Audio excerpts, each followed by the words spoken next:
Hey, Kelsey. Hey, Brooke. Want to tell everyone what's happening in today's episode? In today's episode, I'm going to tell you about a conversation I had with Tina Cassidy about Jackie Kennedy Onassis. Ooh, all right. Let's get into this. Yeah!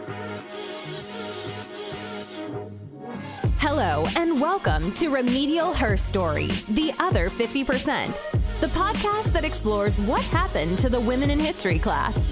Now, here's your host, Kelsey Brooke Eckert, and her partner in crime, Brooke Neva Sullivan.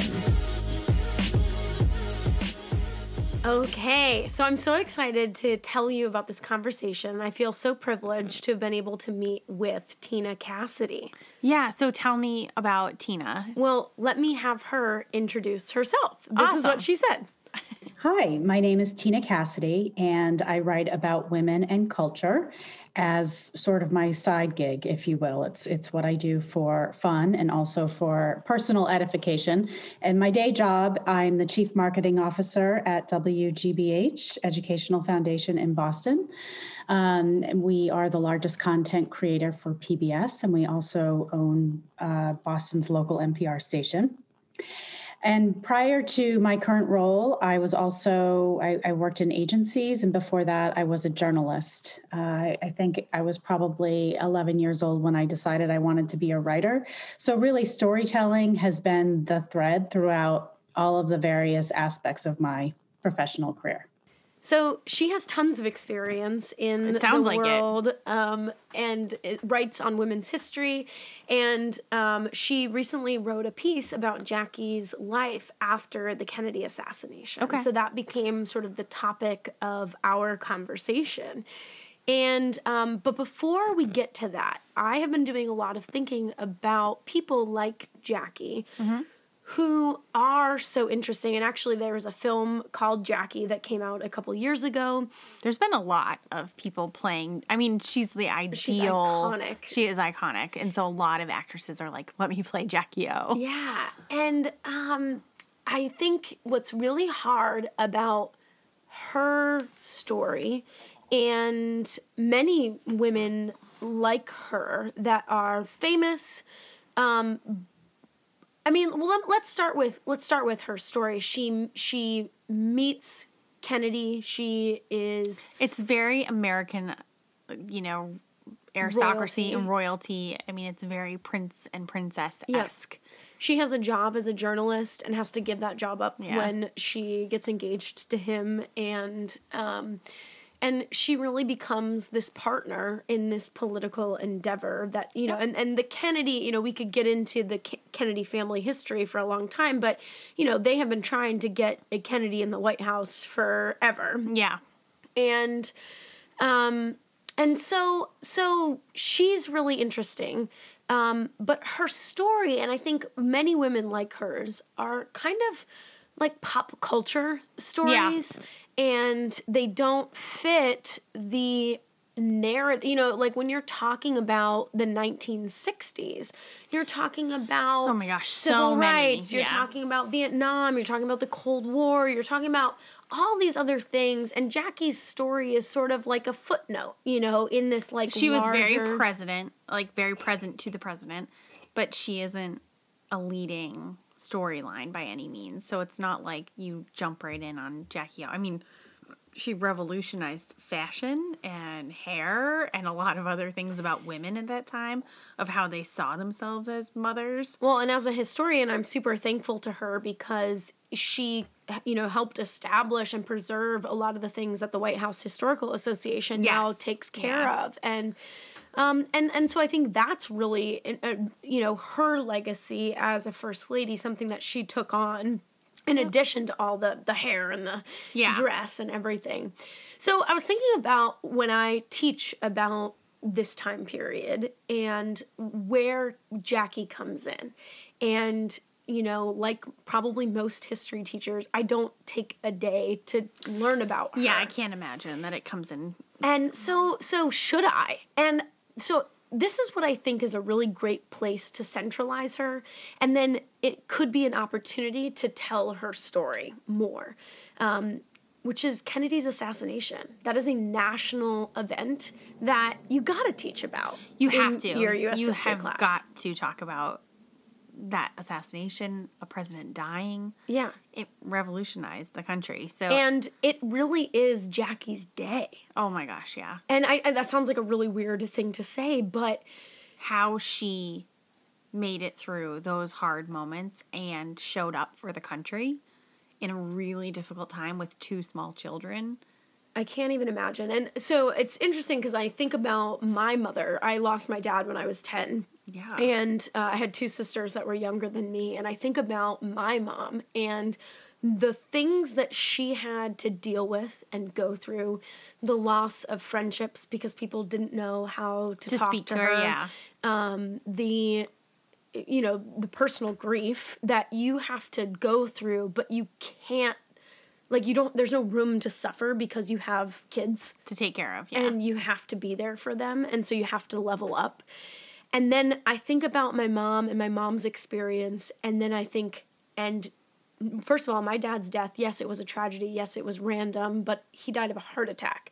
Nobody was trying to kill him. Yeah. That is a completely different thing. And then, and then to be in the national spotlight and to be setting precedents for how you cope with these things. Well, and how a presidential funeral will happen. I mean, and how a partition, it's like who will stand next to the funeral procession, how many people are allowed to see them. Yeah. It's like it set in motion all of the things that we have in place now when someone is buried at Arlington or in the National Cemetery. So. Absolutely.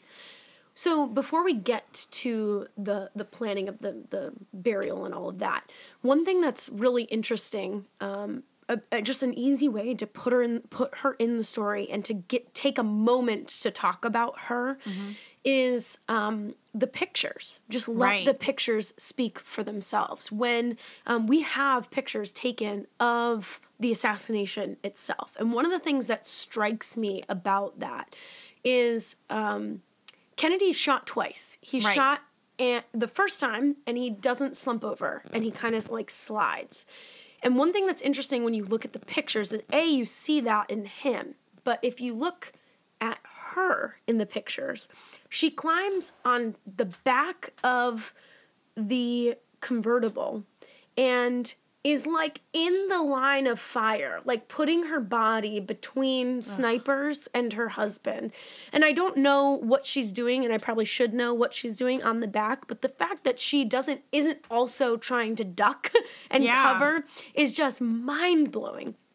And she is taken, with him in the convertible to the hospital, where she's obviously dealing with all of the things that the wife of somebody would deal with. But then also there's this transition of power that's going on. And so she gets put onto the plane with Lyndon B. Johnson, who will go on to become president. And he is sworn in on this plane flying back to D.C. with Jackie standing right next to him, wearing the same dress that she was wearing in the convertible. She's got blood all over her, and she doesn't change until much later when they're back at the White House.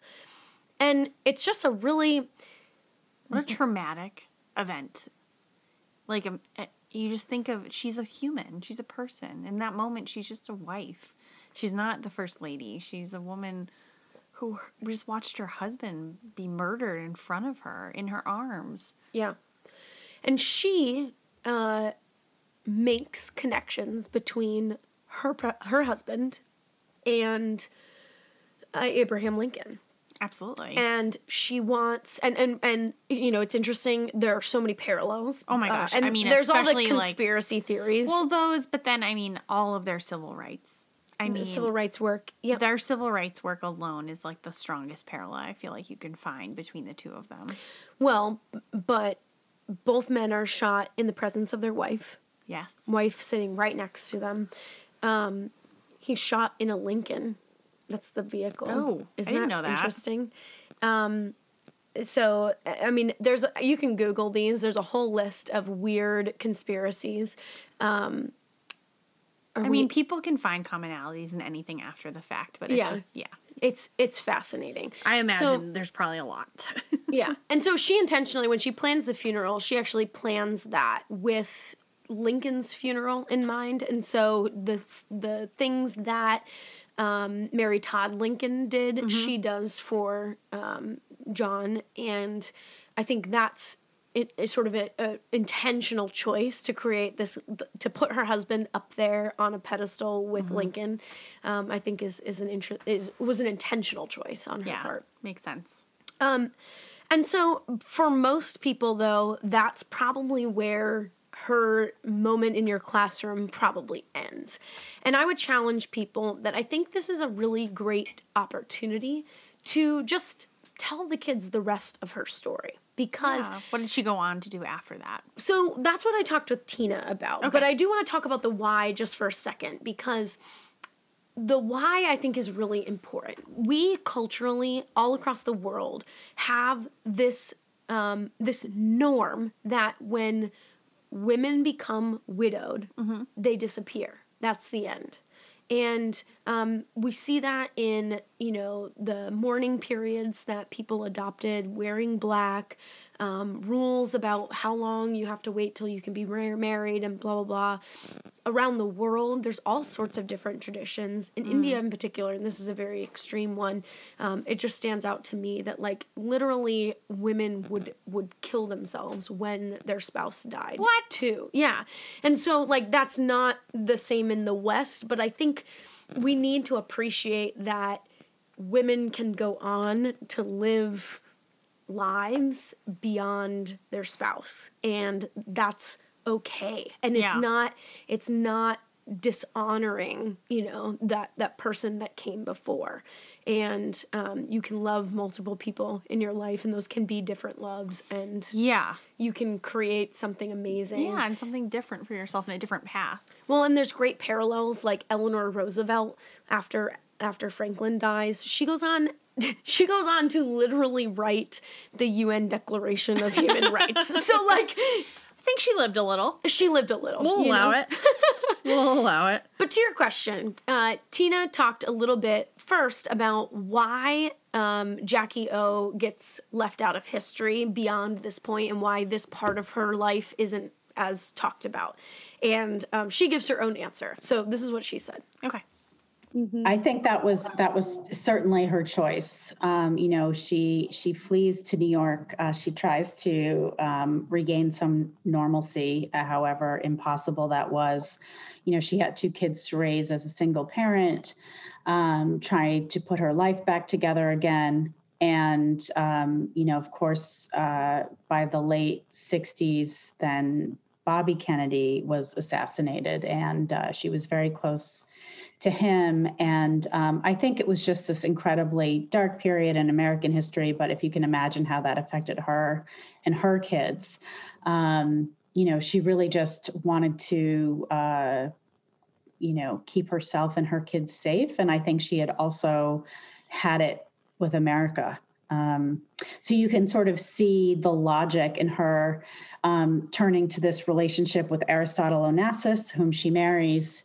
And, he sort of offers this idea of sort of physical protection with his private island in Greece and his, yacht in the Mediterranean, and certainly financial security and so forth. So it all makes sense on some level. And then on another level, you're like, oh, it's not what Americans hoped would happen with Jackie.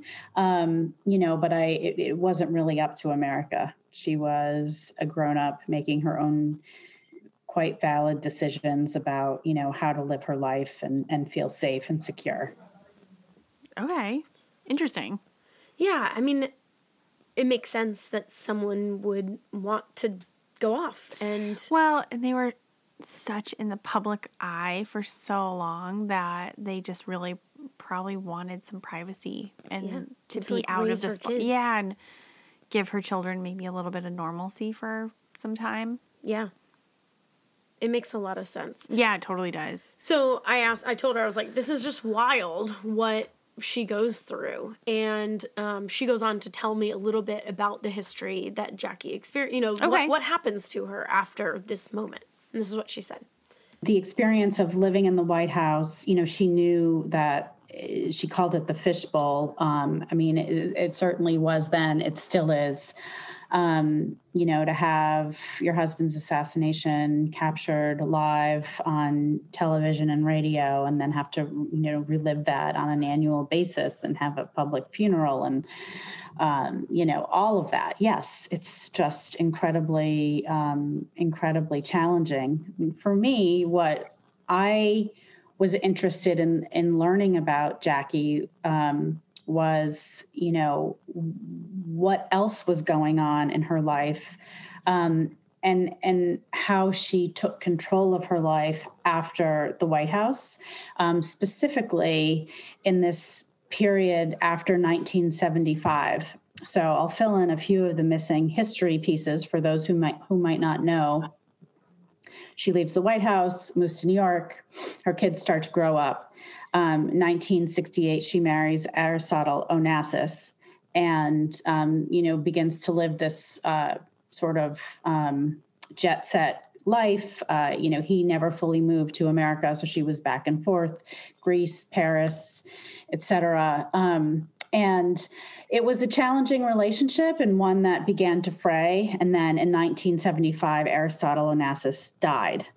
And suddenly here was Jackie, you know, with at a stage in her life where she could stand on her own, not as a wife, but as an individual.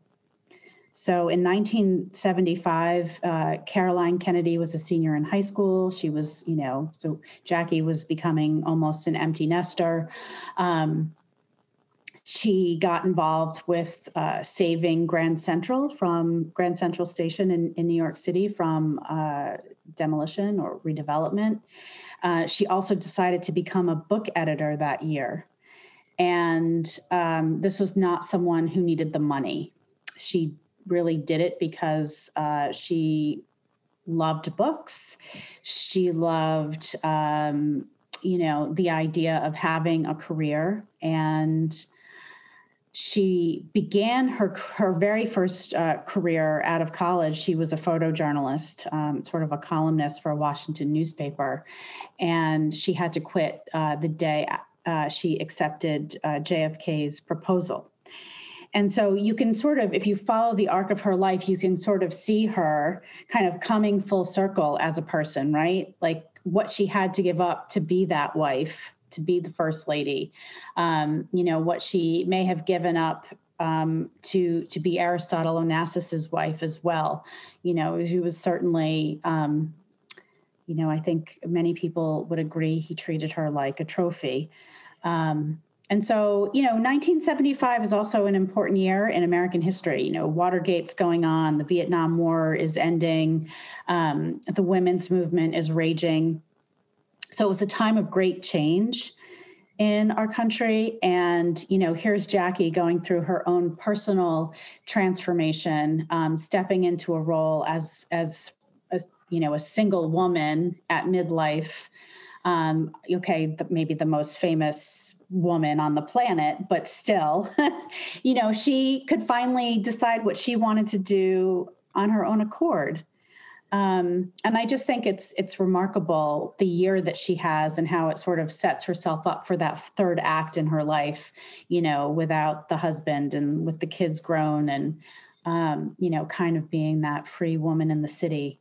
You know, it's a fascinating transformation.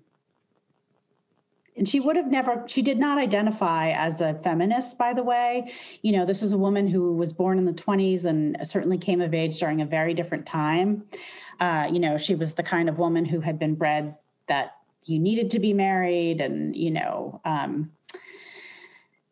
she was just from a certain class and age, but, you know, I think that if you look at her actions more than how she would have described herself in words, what we can see is that, you know, she valued having a career. She was almost always the smartest person in the room. You can see that going back to her time in the White House where, you know, she did incredible work, but again, all behind the scenes and, gave all of the credit to the president. Even before they got into the White House, JFK was convalescing and wanted to write a book, and she basically provided, the raw research material and helped him sketch it out and worked on rewrites with him. And, the idea that was the first book that Jackie edited, if you will, it was Profiles in Courage, is remarkable. JFK could not have done that without her. And it's not as if she were out there claiming any kind of credit for it, It's just kind of a classic thing for a woman to do, to offer the support and not take the credit or even ask for it. But I personally just think it's important that people know how accomplished she was. She wasn't just a fashion icon. She wasn't just a widow. She wasn't just a mother. She was wicked smart, as they say, and a really cool person. So, this is an amazing life that she lives afterwards. Unbelievable.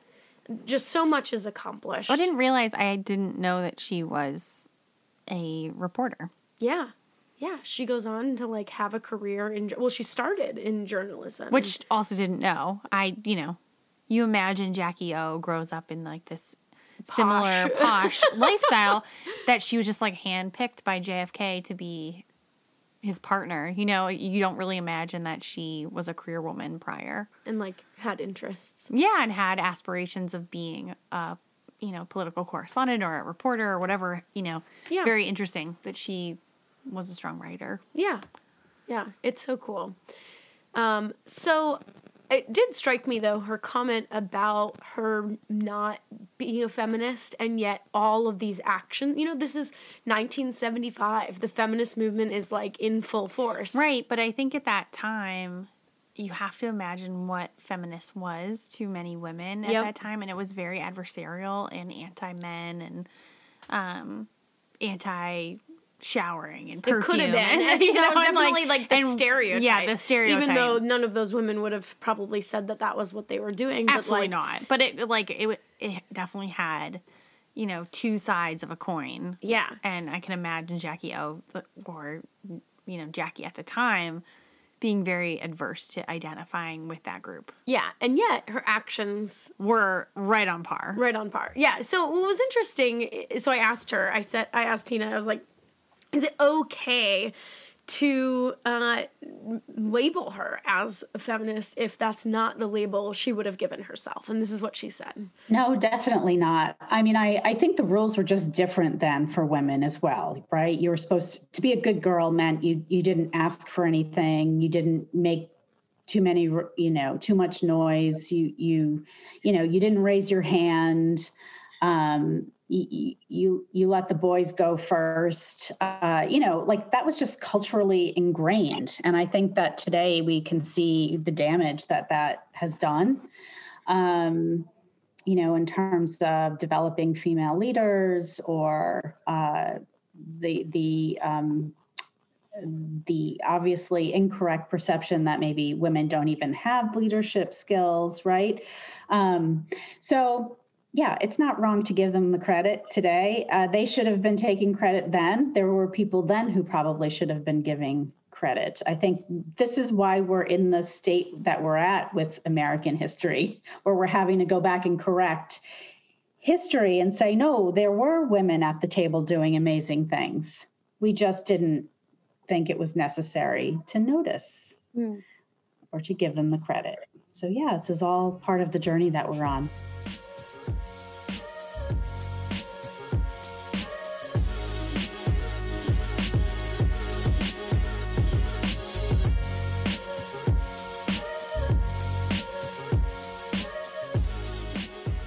Well, hello there. Do you wish your high school history course had more drinking, more swearing, and more ladies? Well, do we have the show for you? Her Story on the Rocks is a long-form podcast talking about good women, bad women, fictional women, and non-fictional women from all times and places. Basically, each week we pair two women who we research with a themed signature cocktail. You won't be sorry you listened to our latest episode. Available everywhere you listen to podcasts. Cheers!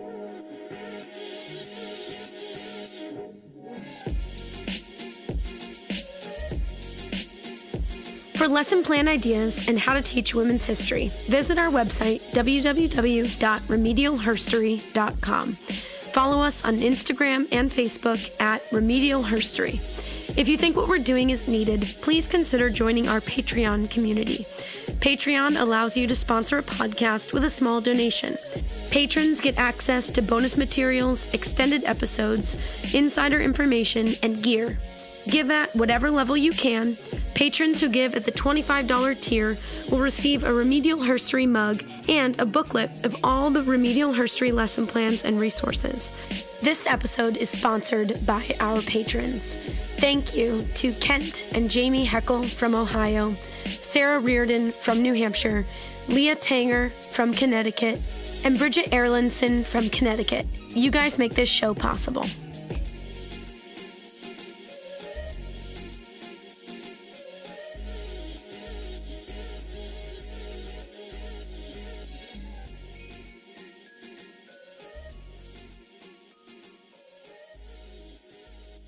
I mean, you can't overlook Jackie during the assassination. You know, I mean, I think, but I think the thing that would be wrong to do would be just to look at her as a tragic figure in the bloody suit or the black veil, right?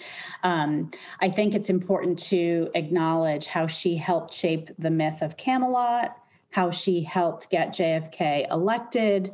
With her own, sort of voter engagement. You know, she was writing a column while she was on pregnancy bed rest, that was intended to engage female voters. It was called Campaign Wife. She was going out and speaking to audiences in Spanish and French. Like, these things had never happened before. It was a completely groundbreaking approach to, the campaign wife, if you will. So she deserves a whole lot of credit for all of that.